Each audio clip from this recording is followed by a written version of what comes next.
17 বছর মজলুম মানুষের সঙ্গে ছিলাম, নির্যাতিত মানুষের সঙ্গে ছিলাম, সাধারণ মানুষের সঙ্গে ছিলাম। আমার টেলিফোন নাম্বার কোনো বিদেশি নাম্বার ছিল না, কিংবা আমি বিপদ দেখে টেলিফোন বন্ধ করে লুকিয়ে গেছি তেমনটাও 17 বছরে কেউ বলতে পারবে না। আমার নেতাকর্মীদের সঙ্গে আমি ছিলাম, আছি এবং ভবিষ্যতেও থাকবো। তারা যেই সিদ্ধান্ত নেবে সেটাই আমার সিদ্ধান্ত, এবং তাদের সিদ্ধান্তই নির্ভর করবে আমার আগামী রাজনীতি কোন পথে যাবে। না কখনো বলছে জাতীয় পার্টি সহ 14 দলকে নিষিদ্ধ না করলে নির্বাচন করবে না।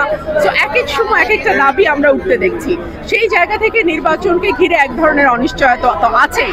এছাড়া আমরা লক্ষ্য করছি যে ধরুন যারা এই মুহূর্তে সরকারে নেই, কিন্তু তারা 53 বছরে বাংলাদেশ স্বাধীন হওয়ার পর এখন পর্যন্ত যেই সুযোগ সুবিধা কখনো পায়নি, তারা কিন্তু এখন সেই সুযোগ সুবিধা পাচ্ছে। তো এই জায়গাটা ছাড়তে হয়তো অনেকেই রাজি না নির্বাচন নিয়ে। সে কারণে এক ধরনের প্রশ্ন মানুষের মধ্যে আমি লক্ষ্য করি।